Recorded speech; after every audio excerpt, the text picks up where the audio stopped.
Hello dear students, hope you all are fit and well at home. We are discussing about chapter number 6,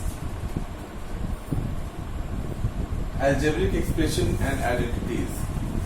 We have solved one exercise, that is exercise 6.1, and I hope that you have done all the questions which I given in homework.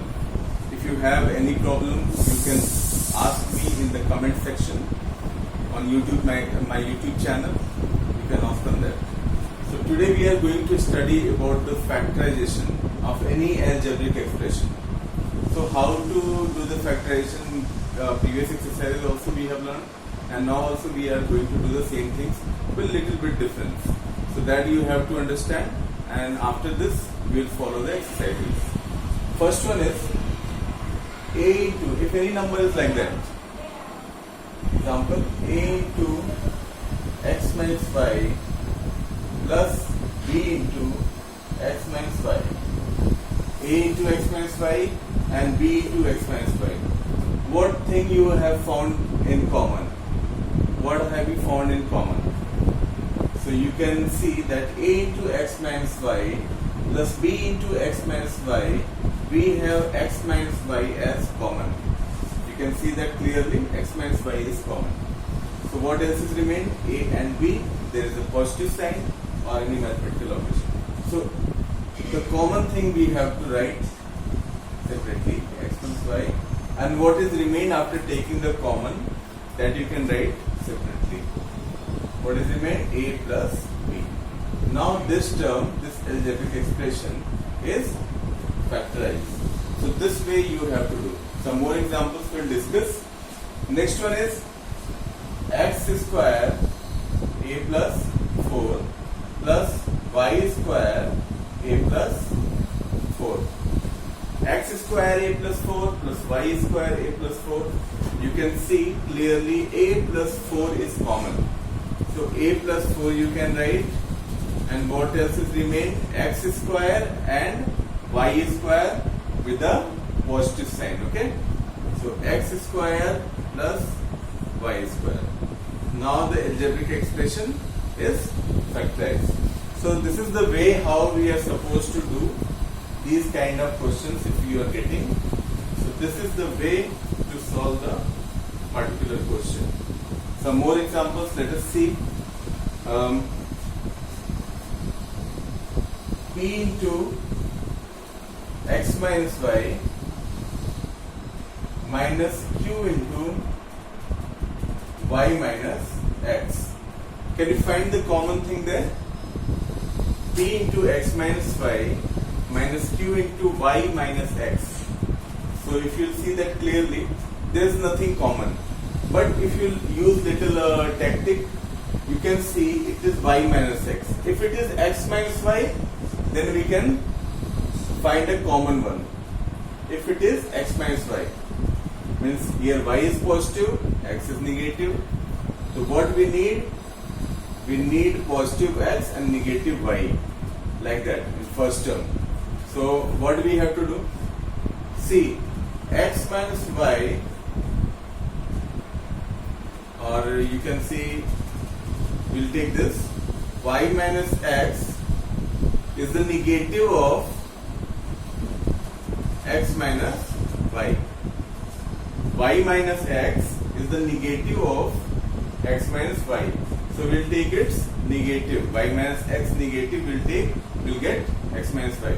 So y minus x is equal to minus x plus y minus x minus y. So here we can write p into x minus y is if minus will take outside, it will become plus minus minus plus x minus y. Now we have a common x minus y, so we can write it p into x minus y plus q into x minus y, that is equal to x minus y is common, p plus q. So this is the solution. If you are getting any question like that, means term is almost same, only negative sign is not there, there is a positive sign. and x minus y instead given y minus x, then you have to take the negative. You use this formula. Y minus x negative you can take, that will turn to x minus y and you will get a simple common term, and simply you can factorize afterwards. So this is the way of solving such kind of questions. Hope you understood. That will be clarified when you solve some questions and the exercise is given. The same types of question. Or let us practice this one. Suppose a minus b. What will be the negative of a minus b? The negative of a minus b will be minus b minus a. What will be the negative of x minus y? X minus y negative is minus y minus x.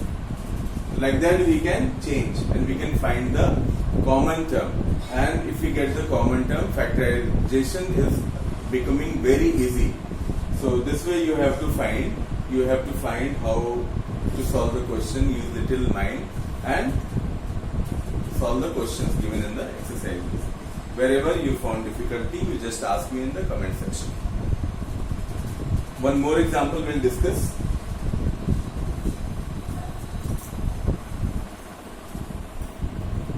That is m minus n whole square plus 4 m minus n. So you can see here m minus n plus 4 m minus n. M minus n seems common. You can see, but here it is the square and here it is single exponent. Okay, here we have 2. So what is the meaning of x square? X square meaning of is x into x. So same way, m minus n whole square, m minus n, m minus n. So we can write like that. M minus n square we can write m minus n into m minus n plus 4 m minus n. Okay. So now you can clearly see what is common, m minus n. Here also we have one m minus n. So m minus n you can take outside, and what will remain? Here we can see m minus n plus 4 plus 4. So this is the solution or factorization of the given algebraic expression. So this way we have to solve the question. One question I am going to tell you from the exercises, and rest all other questions you will try to see and try to solve. We'll discuss in the next video. So first question of your exercise 6.2 is a into f plus g plus b into f plus g. Now what have you found here? F plus g and f plus g. What is common according to you? Clearly f plus g is common. So we will take it outside, f plus g, and what is remain inside? A plus b. A plus b. So this is the solution. Okay, it is now factorized. Same way we try to solve the other questions, and if you are having any difficulty, I don't think so that you will be having. If you have any difficulty, you can ask me in the comment section. One more thing I want to make you clear, that x into y you can also write as y into x. There is no problem. So f plus g into a plus b, you can also write a plus b into f plus g. There is no change. They are commutative. Okay. So that's all for today. Hope you have understood everything in this topic, and you will try to follow some more questions. If there is any problem, that we'll discuss. Thank you.